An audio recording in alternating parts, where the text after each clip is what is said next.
The radar operator sees it first. A single track, low, fast, closing from the northeast. No transponder, no warning. 30 seconds ago, the screen was empty. The Indian Ocean stretches quiet under a heavy gray sky. A Kolkata-class destroyer, the INS Vindhya, holds station along a contested shipping corridor that has quietly become one of the most watched stretches of water on the planet. Roughly a third of the world's seaborne oil passes through waters like these, which is exactly why both navies keep sending aircraft to test each other's patience. Tensions in the region have been building for weeks. Patrol aircraft from both sides cross paths more often now, testing reactions, mapping response times, learning each other's habits, the way two boxers circle before the first real exchange. The Vindhya's crew has grown used to distant contacts that turn away before ever reaching contested airspace. Today, one does not turn away. The corridor itself has no fixed border, only an understood one. A stretch of open water where both sides know roughly how far a routine patrol is supposed to go before it turns into an incident report. Every ship holding station here has inherited that unspoken agreement, and every pilot flying through it knows exactly where the agreement is supposed to end. Commander Rao stands on the bridge, coffee cooling in his hand. His ship carries the Barak 8 air defense system, a joint Indian-Israeli design built to detect and engage threats at extended range. Its MF Star radar sweeps continuously, feeding data to a crew trained for exactly this scenario. On paper, the Vindhya is well protected. Layered defense, redundant sensors, experienced operators, a full watch rotation that has drilled this exact response 100 times in simulation. The ship has spent 6 weeks in this corridor, holding position, projecting presence, and Rao, who has commanded her for 2 years, knows every creak in her hull and every habit of his crew. 200 nautical miles away, a Chinese J-20 lifts off from a forward airbase. Its pilot, Major Chen, has flown this corridor before, always at a distance, always staying within diplomatic limits. The J-20 is China's answer to Western fifth-generation fighters, a stealth airframe built around one core idea: get close before anyone notices. Chen has logged hundreds of hours in the aircraft, most of them uneventful, most of them ending with a quiet turn back toward friendly airspace long before any foreign radar had reason to care. Today, his orders are different. Push closer, test the response time, learn what the destroyer's defenses actually do under real pressure, not simulated pressure. Chen runs through the profile in his head one more time before takeoff. Close, observe, fire, disengage. Nothing about it feels routine, no matter how many times he has rehearsed it on paper. His crew chief gives the aircraft a final visual check, taps the fuselage twice out of habit, and steps back as the canopy comes down. He levels off at altitude and turns toward the shipping lane. The Vindhya's radar operator watches his screen. Nothing. The J-20 flies through airspace that should show a contact, and shows none. This is the aircraft's design working exactly as intended. A conventional strike fighter at this range would already be a solid, stable return on the display. The J-20 is not conventional. Its angular fuselage, its internal weapons bay, its radar-absorbent coating all combine to scatter the destroyer's radar energy in directions that never make it back to the receiver. For 12 minutes, Chen closes the distance and the Vindhya's screen shows an empty ocean, a gap between what the ship believes and what is actually true that keeps widening with every passing second. The ship's electronic warfare officer, a young lieutenant named Mehta, notices something else entirely: a faint irregularity in the ambient radio spectrum, gone almost as soon as it appears. She flags it, logs it, keeps watching. It is not enough to act on. It is enough to make her uneasy, and she says as much to the officer beside her, who nods without really listening, the way people do when nothing on their own screen has changed yet. Then a faint return flickers into existence on the main display. Barely there. The operator adjusts gain, narrows the filter. The return holds for 2 seconds, vanishes, reappears 30 degrees off its last position. Commander Rao leans over the display. "Confirm contact," he says.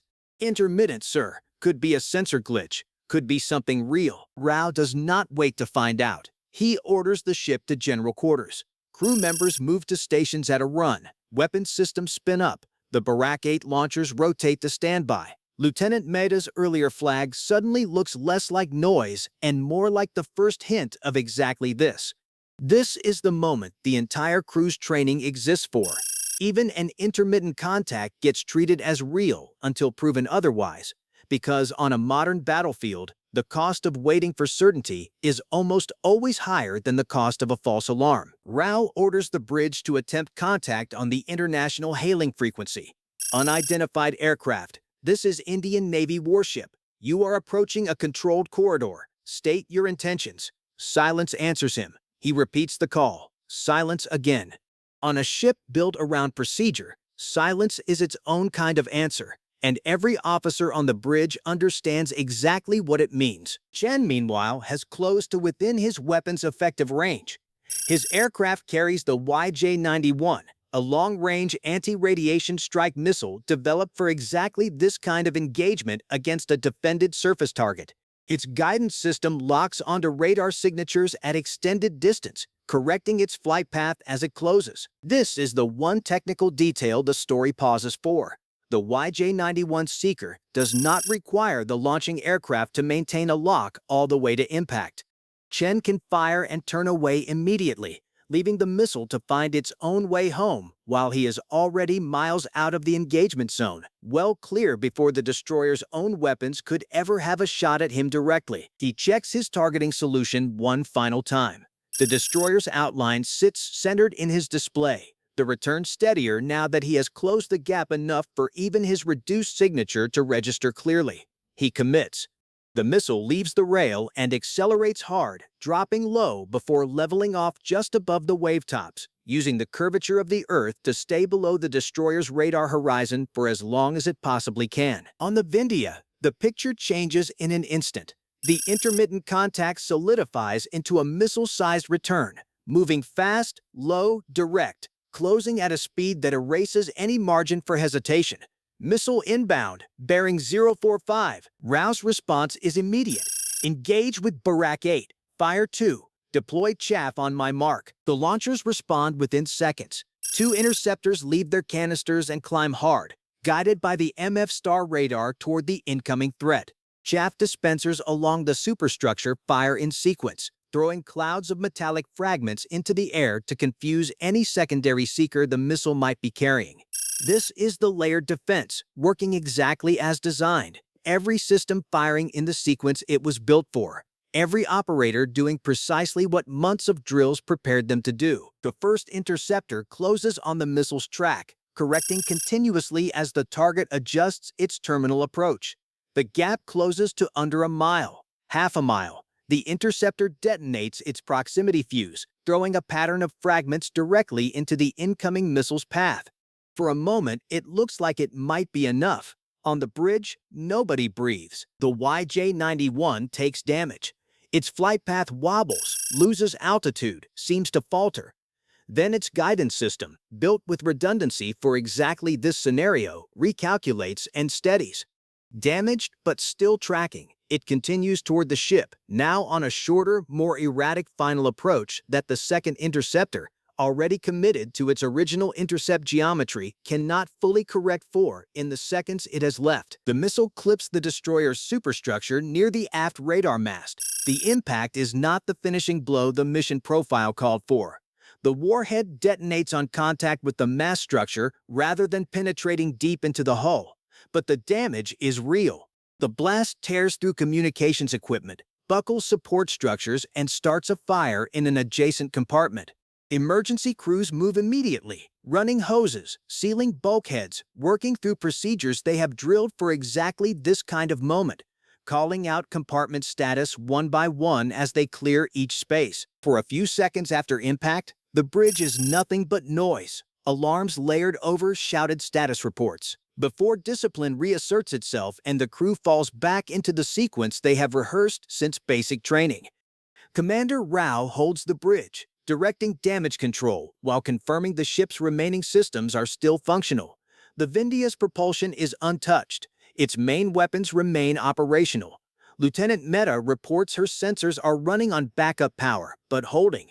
The aft radar array, though, is offline, and for now the ship is fighting partially blind on that quarter. A gap the crew will spend the rest of the watch working to patch with a secondary tracking system never meant to carry the full load alone. Below decks, a young technician finally gets the fire in the aft compartment fully contained, and the report reaches the bridge as a single relieved word passed hand to hand: contained.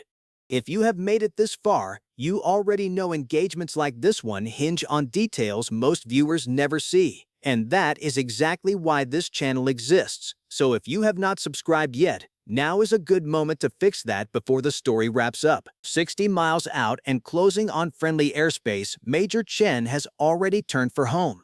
His orders never called for him to confirm the strike visually. The mission profile was built around a single principle: close undetected, fire from range, disengage before any counter-response becomes possible. By the time the Vindhya's radar first caught his aircraft, he was already committed to his exit vector. The engagement, from his side, effectively ends the moment the missile leaves the rail, and he crosses back into friendly airspace without ever knowing exactly how much damage his shot actually caused. Aboard the destroyer, the fires are brought under control within the hour. Damage reports move up the chain. The ship remains capable of fighting, but the mission it was sent to perform, standing watch over the corridor with full sensor coverage, has been compromised. A single missile, fired from beyond visual range by an aircraft the crew never fully tracked, achieved what a much larger strike package might have failed to do against a fully alert defense. Analysts who study this corridor will spend the next several days picking apart exactly how a modern destroyer with a proven radar system still let a single aircraft close to weapons range unseen. The answer will not be a failure of equipment. It will be the gap that exists, and always has existed, between a system's theoretical detection range and the much shorter range at which a low-signature aircraft actually becomes visible in real conditions, against real sea clutter, under a real overcast sky. This is not a new lesson, even if the aircraft involved are new. Naval history already has a version of this story. In 1982, a single sea-skimming missile fired from beyond visual range put a British destroyer out of the fight in the South Atlantic, despite that ship carrying some of the most advanced radar of its era. The technology changes with every decade. The underlying math does not. A fast, low missile fired from a platform the defender cannot see coming will always compress the decision window down to seconds, no matter how good the radar behind it is. Nothing on the Vindhya malfunctioned. Nothing lagged. The radar detected the threat. The interceptors launched, tracked, and struck their target.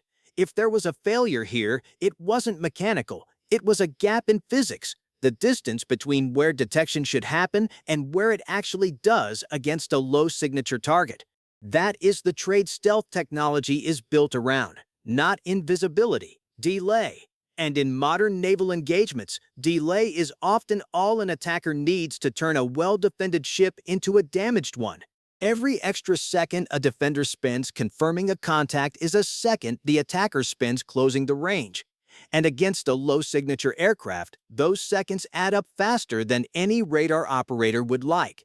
By the following morning, the Vindhya is under tow toward the nearest repair facility, her aft mast wrapped in temporary bracing, her crew still finishing the paperwork that always follows a night like this one.